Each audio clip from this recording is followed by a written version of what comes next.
Hello बच्चों, let's see the question. In bacterial chromosome, the nucleic acid are option A linear DNA molecule, option B circular DNA molecule, option C of two types DNA and RNA, option D linear RNA molecule. Option A की बात करें linear DNA molecule, तो linear DNA molecule जो है किस में present होता है, यूकेरियोटिक सेल्स में प्रेजेंट होता है। और बैक्टीरिया जो है किस प्रकार की सेल है, बैक्टीरिया जो है प्रोकैरियोटिक कोशिका। दूसरे ऑप्शन की बात करें तो सर्कुलर डीएनए मॉलिक्यूल, बिल्कुल ये सर्कुलर डीएनए मॉलिक्यूल जो है बैक्टीरिया में प्रेजेंट होता है। और सर्कुलर के साथ साथ एक कैसा होता है, डबल स्ट्रैंडेड भी होता है। Circular double stranded DNA molecule present होता है। और प्रोकैरियोट में हम जानते हैं कि ट्रू न्यूक्लियस एब्सेंट होता है, और जो ट्रू न्यूक्लियस नहीं होता उससे अपन क्या कहते हैं, न्यूक्लियोइड कहा जाता है।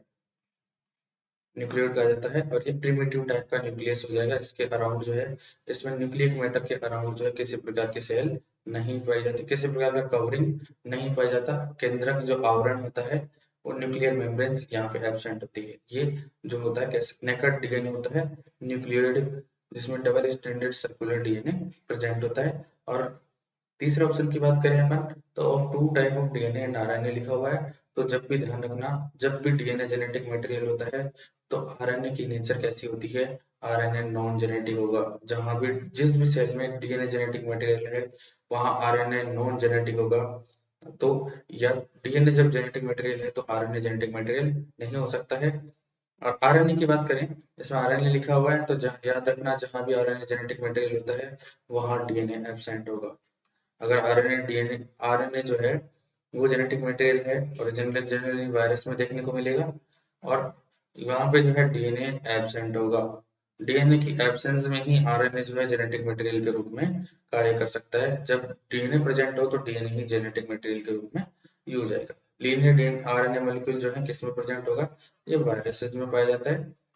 और जनरली जो प्लांट वायरसेस होते हैं उनमें लीनियर आरएनए मॉलिक्यूल प्रेजेंट होते हैं। तो इसमें जो है पहला ऑप्शन लीनियर डीएनए मॉलिक्यूल होने की वजह से गलत हो जाएगा, क्योंकि इस प्रकार का जो है मटेरियल वो यूकेरियोट्स में देखने को मिलेगा। सर्कुलर डीएनए मॉलिक्यूल जो होता है प्रोकैरियोट्स में देखने को मिलता है, और बैक्टीरिया प्रोकैरियोट कोशिका का एग्जांपल है। इसका बी ऑप्शन जो है सही आंसर हो जाएगा। सी ऑप्शन इसलिए गलत होगा क्योंकि इसमें आरएनए इंक्लूड किया गया है, तो आरएनए प्रेजेंट हो ही नहीं सकता। और चौथा ऑप्शन भी आरएनए की वजह से गलत हो जाएगा। इसका सही आंसर क्या होगा, option B circular DNA molecule, circular double stranded DNA molecule.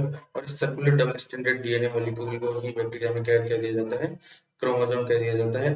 वैसे बैक्टीरिया में ट्रू क्रोमोसोम तो एब्सेंट होता है, बट अगर कभी पूछा जाए आप लोगों से कि बैक्टीरिया में कितने क्रोमोसोम प्रेजेंट होते हैं तो आपको उसका आंसर देना है 1, क्योंकि जो पूरा का पूरा जो डीएनए होता है वो एक ही, इस तरह से जो है अपन बात करें सर्कुलर फॉर्म में, इसके जो दोनों एंड होते हैं वो एक दूसरे से जुड़ जाते हैं। ये सिंगल स्ट्रैंडेड बने हैं, और इसको डबल स्ट्रैंडेड दिखाने के लिए इस प्रकार से अपन इसको दिखा सकते हैं।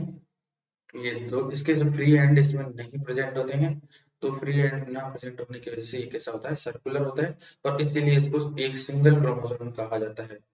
ठीक है, बेस्ट ऑफ